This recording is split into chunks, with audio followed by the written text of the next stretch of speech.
Siapa di antara kalian yang suka mandi ketika waktu maghrib?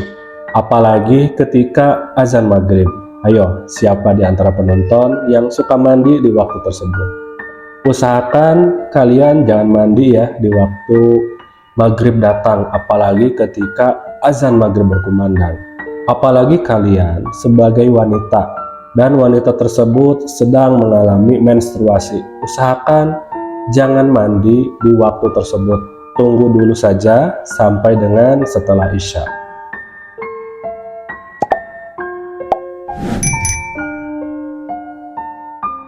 Mengenai wanita yang mandi di waktu maghrib, apalagi sedang menstruasi, saya mempunyai satu kisah menarik, yaitu sekitar tahun 2009, waktu itu ketika saya sedang masih ngekos di Jakarta, salah satu tetangga kos saya yang tepatnya berada di depan kos saya itu mengalami kesurupan.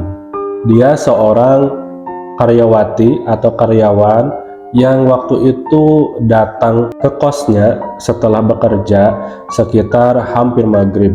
Waktu itu dia langsung mandi, dan yang mengkagetkan yaitu ketika sedang mandi ternyata dia mengalami kesurupan. Sempat heboh juga waktu itu semua lingkungan kosan, sampai terdengar beberapa meter keluar teriakan dia sedang kesurupan, kemudian cekikikan dan lain sebagainya.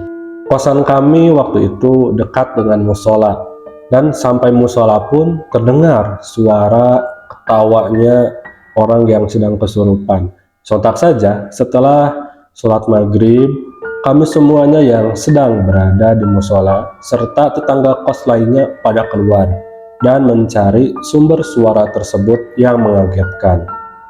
Ketika dicek, ternyata salah satu tetangga saya, yaitu tepatnya di depan kosan saya, mengalami kesurupan. Karena dia mengalami kesurupannya itu di dalam kamar mandi, otomatis kami harus mendobrak pintu kosannya karena waktu itu sedang terkunci.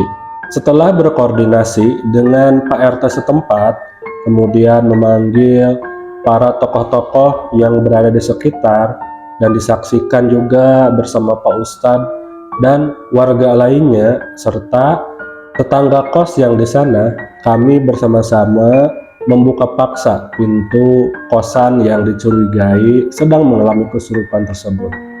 Setelah berhasil dibuka, lalu tetangga kosan kami yang wanita lebih dulu masuk ke kosan tersebut karena di dalam kosan hanya ada satu wanita dan didampingi oleh Pak Ustadz di belakangnya.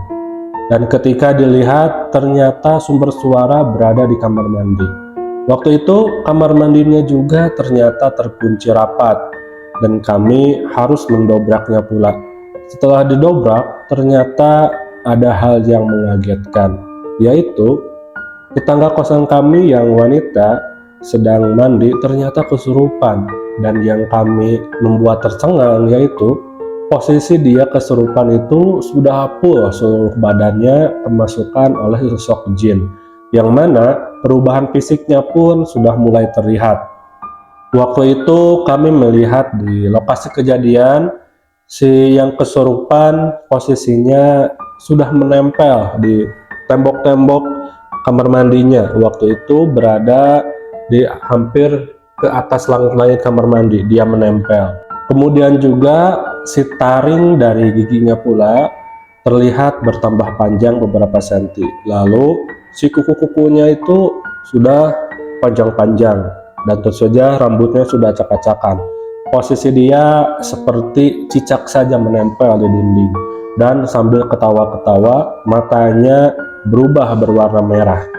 Waktu itu oleh Pak Ustadz setempat cukup lama juga melakukan percakapan mediasi agar dia turun ke bawah. Namun ternyata setelah beberapa menit dia tidak juga mau melepaskan dirinya dari tembok yang menempel tersebut. Alhasil secara paksa waktu itu kami harus membawanya dengan paksa, dengan diawali dengan doa-doa dahulu dari Pak Ustadz. Setelah kami berhasil membawa korban tersebut dari kamar mandi dipindahkan ke ruangan depan, waktu itu posisinya dia masih meronta-ronta sambil ketawa-ketawa, kadang-kadang dia marah-marah.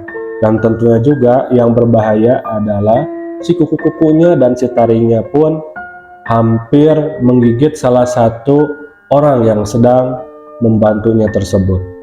Ada sekitar hampir setengah jam kami berusaha mengeluarkan sosok jin dari tubuhnya, dan cukup alot juga karena cukup nakal si jin tersebut. Nah, setelah dikeluarkan ternyata si tubuhnya berangsur berubah normal kembali. Yang tadinya kukunya panjang, taringnya panjang, matanya merah berubah menjadi normal. Dan setelah 5 menit dia kemudian siuman. Setelah ditanya, kemudian dia menjawab, katanya waktu awal-awal masuk kamar mandi tiba-tiba saja dia merasakan pusing dan langsung hilang kesadaran. Kemudian dia bercerita bahwa katanya dia sedang menstruasi. Padahal oleh orang tuanya juga di kampung sudah diwanti-wanti jika sedang menstruasi usahakan jangan mandi ketika waktu maghrib, apalagi ketika azan maghrib berkumandang. Nah sahabatku semuanya, kenapa di waktu maghrib itu sangat rawan sekali dengan kejadian-kejadian mistis? Karena waktu maghrib adalah pergantiannya siang dan malam. Begitupun di alam jin, pergantian siang dan malam pula.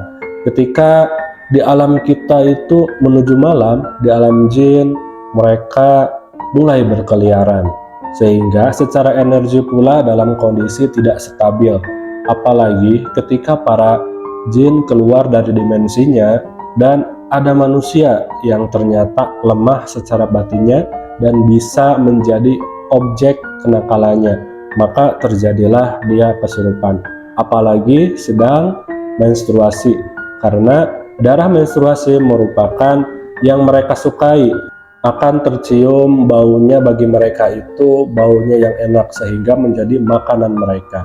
Nah sahabatku semuanya yang wanita yang sedang menonton video ini, usahakan ketika azan maghrib atau waktu maghrib kalian tahan dulu untuk tidak mandi, apalagi kalian yang sedang menstruasi, karena dalam kondisi tubuh kalian juga nanti bisa berefek tidak baik. Usahakan tunggu 1 jam atau setelah isya. Nah itu dahulu untuk video kali ini, semoga bermanfaat. Sampai berjumpa kembali di video selanjutnya.